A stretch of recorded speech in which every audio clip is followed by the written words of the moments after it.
Hello, मैं Amar Singh, associate professor zoology, राजकीय महाविद्यालय नौहर में कार्यरत हूँ। आज के इस वीडियो में हम जनरल प्रिंसिपल ऑफ टैक्सोनॉमी या वर्गीकी के सामान्य सिद्धांत के बारे में अध्ययन करेंगे। इस टॉपिक को अपने मुख्य रूप से इंट्रोडक्शन और हिस्ट्री ऑफ टैक्सोनॉमी और प्रिंसिपल ऑफ टैक्सोनॉमी, इन दो पार्ट्स के अंदर अध्ययन करेंगे। सबसे पहले अपने इंट्रोडक्शन और हिस्ट्री ऑफ टैक्सोनॉमी की बात करें तो अपने को पता है कि जंतु जगत बहुत विशाल है और इसमें पृथ्वी पर लाखों की संख्या में जंतुओं की स्पीसीज पाई जाती है तथा हर वर्ष नई जंतु स्पीसीज की खोज होती रहती है, जिससे लगातार संख्या बढ़ती जा रही है। हमें पता है कि जंतु दुनिया के हर तरह के वासस्थान में और हर क्षेत्र के अंदर पाया जाता है। जंतुओं का आकार एवं स्वभाव एक दूसरे से बहुत भिन्न होता है, अतः संख्या की विशालता के साथ साथ जंतु जगत में विषमता भी बहुत अधिक होती है। सामान्यतः देखने पर लगता है कि जंतु जगत एक बहुत ही अव्यवस्थित समूह है। वास्तव में ऐसा नहीं है। जंतु जगत प्रकृति में बहुत ही सुव्यवस्थित रूप से पाए जाते हैं। जंतुओं की प्राकृतिक समानताओं और विषमताओं के आधार पर इसको कई पृथक समूहों में आसानी से विभाजित किया जा सकता है। अतः हम कह सकते हैं कि जंतु वर्गीकरण को प्राकृतिक वर्गीकरण या नेचुरल क्लासिफिकेशन भी कहा जाता है। वर्तमान समय में वर्गीकरण जीव विज्ञान की एक अत्यंत प्रमुख शाखा है, जो वर्गीकरण विज्ञान या टैक्सोनॉमी कहलाती है। टैक्सोनॉमी में जीवों को वैज्ञानिक ढंग से पृथक समूहों में विभाजित किया जाता है तथा उनका वैज्ञानिक नामकरण किया जाता है। अब अपने मुख्य रूप से इसके जो हिस्ट्री है, सामान्य हिस्ट्री की बात करते हैं। तो सबसे पहले पुरातन काल की बात करते हैं। तो जंतुओं को जो मुख्य रूप से जो क्लासिफिकेशन के अंदर दो टर्म अपने यूज करेंगे, एक तो आर्टिफिशियल क्लासिफिकेशन और दूसरी उसकी नेचुरल क्लासिफिकेशन। तो नेचुरल क्लासिफिकेशन में उसकी प्राकृतिक समानताओं और विषमताओं के आधार पर विभाजित किया गया है, जबकि आर्टिफिशियल या अननेचुरल क्लासिफिकेशन में कोई भी किसी भी जो उसकी जो मुख्य रूप से जो प्राकृतिक समानताएं और विषमताएं हैं उसको आधार नहीं माना गया है। तो इसकी अपनी थोड़ी हिस्ट्री की बात करते हैं। तो सबसे पहले पुरातन काल की या प्राचीन काल के अंदर मनुष्य अपनी सुविधा के अनुसार से जंतुओं को वर्गीकृत करता था, जैसे ईटेबल, नॉन ईटेबल, ये उसके मनुष्य के लिए खाने के योग्य है अथवा नहीं है। दूसरा यूजफुल, हार्मफुल, अगर मनुष्य के फायदे के या जो उसके लाभदायक है तो उनको यूजफुल की कैटेगरी में डाल दिया गया, और मनुष्य को अगर हानि पहुंचाने वाले हैं तो उनको हार्मफुल की कैटेगरी में डाल दिया गया। इसी तरह से जंतुओं की आदतों के आधार पर देखें तो फ्लाइंग, नॉन फ्लाइंग, उड़ने वाले, नहीं उड़ने वाले, इस तरह से। तो इस तरह जो ये क्लासिफिकेशन है, इसके अंदर किसी भी प्रकार की प्राकृतिक समानताओं और असमानताओं का आधार नहीं रखा गया। उसके बाद में सबसे पहले अरस्तु नामक वैज्ञानिक ने, जो ग्रीक दार्शनिक थे, उन्होंने सबसे पहले जंतुओं को प्राकृतिक समानताओं और असमानताओं के आधार पर वर्गीकृत किया। अरस्तु या एरिस्टोटल को अपने फादर ऑफ जूलॉजी या फादर ऑफ टैक्सोनॉमी भी कहा जाता है। उन्होंने अपनी जो बुक है हिस्टोरिया एनिमलियम में सर्वप्रथम जंतुओं को प्राकृतिक समानताओं और असमानताओं के आधार पर वर्गीकृत किया, जिसके अंदर उन्होंने जो प्राकृतिक समानता और असमानताओं का आधार माना, उसके अंदर आरबीसी की उपस्थिति और अनुपस्थिति के आधार पर जंतुओं को दो ग्रुप्स में बांटा, एनेमा और इनेमा। एनेमा वो ग्रुप जिसके अंदर आरबीसी एब्सेंट थी, और दूसरी इनेमा ग्रुप जिसके अंदर आरबीसी प्रेजेंट थी।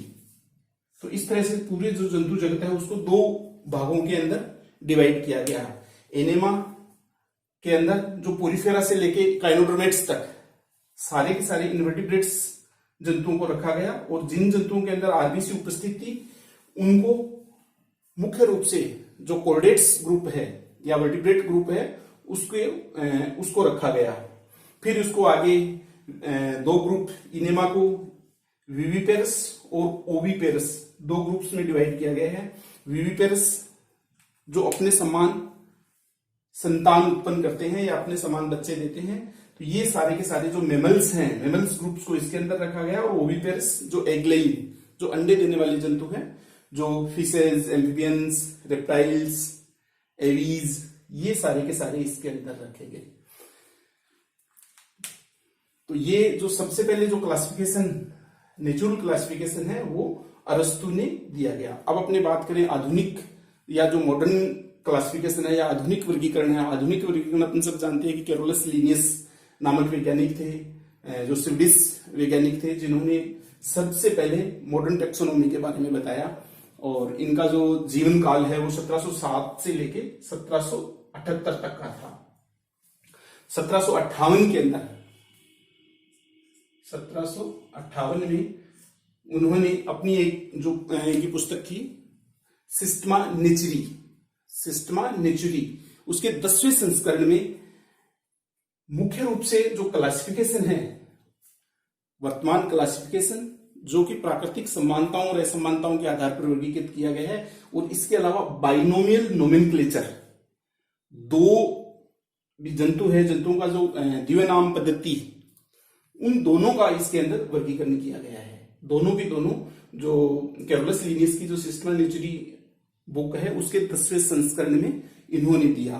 तो इसके अंदर उन्होंने जो मुख्य रूप से जो आधार माना, उसके अंदर वही कि जंतुओं के अंदर जो जितने भी जंतु होते हैं वो प्राकृतिक समानताओं और विषमताओं के आधार पर, यानी कि जो समान कैरेक्टर्स के जंतु हैं उनको अलग डिवाइड किया गया, और उनसे जो अलग विषमता है या जो असमानता रखते हैं उनको अलग डिवाइड किया गया। तो इसके अंदर इनके जो ग्रुप्स जो बनते हैं वो लार्ज से स्मॉल ग्रुप्स के रूप में डिवाइड किया गया। तो इसके अंदर जो मुख्य रूप से इन्होंने जो आधार रखा वो थी प्रेजेंस ऑफ वर्टिब्रल कॉलम। इसके आधार पर पूरा जंतु जगत है उसको दो भागों के अंदर डिवाइड किया कि एक तो वे जंतु जिनके अंदर वर्टिब्रल कॉलम प्रेजेंट थी उन्हें वर्टिब्रेट्स, और जिनके अंदर वर्टिब्रल कॉलम एब्सेंट थी उनको इनवर्टिब्रेट्स ग्रुप के अंदर रखा गया। तो ये जो बड़ी जो उनके कैरेक्टर है उनको आधार मानकर आगे वर्गीकृत किया गया।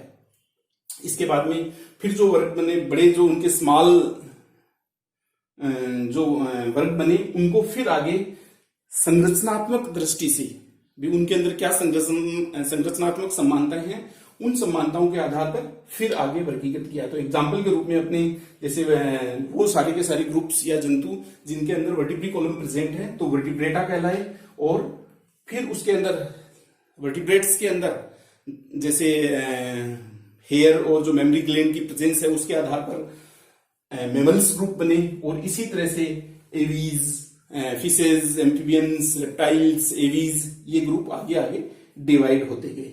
तो इस तरह से जो बड़े ग्रुप हैं, बड़े ग्रुप से उनकी संरचनात्मक जो स्ट्रक्चर्स हैं उनके आधार पर छोटे ग्रुप बनते गए। तो इस तरह के जो ग्रुप बनते हैं वो लघु एवं विशिष्ट होते जाते हैं।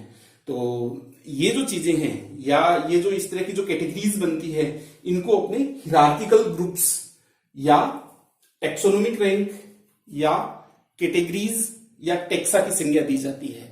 तो पूरा का पूरा जो जंतु जगत है या जो एनिमल ग्रुप है उसको अपने मुख्य जो हिरार्किकल ग्रुप्स बनते हैं उनके अंदर किंगडम, ये यहां पर दिखाए गए हैं, kingdom, phylum, class, order, families, genus और स्पीसीज, इस तरह से बड़े से छोटे ग्रुप के अंदर इनको रखा गया है। और ये सारे के सारे इनके हिरार्किकल ग्रुप या टेक्सोनोमिक ग्रुप कहलाते हैं। वर्तमान समय में जो आज का जो वर्तमान समय है उसके अंदर नए नए जंतुओं की खोज होती जा रही है, या नए जंतुओं के खोज के साथ साथ उनके विशिष्ट लक्षण या जो जंतु हैं उनके गुणों का वर्णन लगातार बढ़ता जा रहा है, वर्णन किया जा रहा है। तो उसके आधार पर जितने भी जो टेक्सोनोमिक रैंक्स हैं उन टेक्सोनोमिक रैंक के आगे सुपर, इंफ्रा या सब उपसर्ग लगाकर उनकी संख्या बढ़ा ली जाती है जंतुओं की खोज और उनके गुणों के आधार पर। इसी तरह से अन्य जिसके अंदर ग्रेड और डिवीजन ये भी टेक्सोनोमिक रैंक के अंदर बढ़ा दिए जाते हैं जंतुओं की संख्या और गुणों के आधार पर। इस तरह से ये पूरा का पूरा जंतु जगत है उसको क्लासिफाई किया गया है। तो इस तरह का ये जो ग्रुप बनते हैं इसके अंदर सारा जो वर्गीकरण है वो प्राकृतिक समानताओं और विषमताओं के आधार पर है। और इसी के आधार पर अपने जो नेचुरल क्लासिफिकेशन है, नेचुरल क्लासिफिकेशन को लीनियस क्लासिफिकेशन भी कहा जाता है या इसको हिरार्किकल क्लासिफिकेशन भी कहते हैं, जो कि उत्तराधिकारी पद उत्तराधिकारी ग्रुप्स के अंदर आगे डिवाइड होता जाता है। तो इस तरह ये जो जनरल क्लासिफिकेशन है। फिर इसके अंदर जो मुख्य रूप से जो अपने टेक्सा या जो इसकी कैटेगरीज होती है, कैटेगरीज के अंदर मुख्य रूप से इसकी फाइलम से लेके किंगडम से लेके और फैमिली तक ये जितनी भी जो टेक्सा है इनको जो नामकरण, क्योंकि अपने जैसे क्लासिफिकेशन की बात कर रहे हैं कि जंतुओं का जो कैरोलस लीनियस है उन्होंने क्या किया इसका क्लासिफिकेशन और बाइनोमियल नोमेनक्लेचर दोनों शब्द जो दोनों जो थ्योरीज हैं वो कैरोलस लीनियस के द्वारा दी गई है।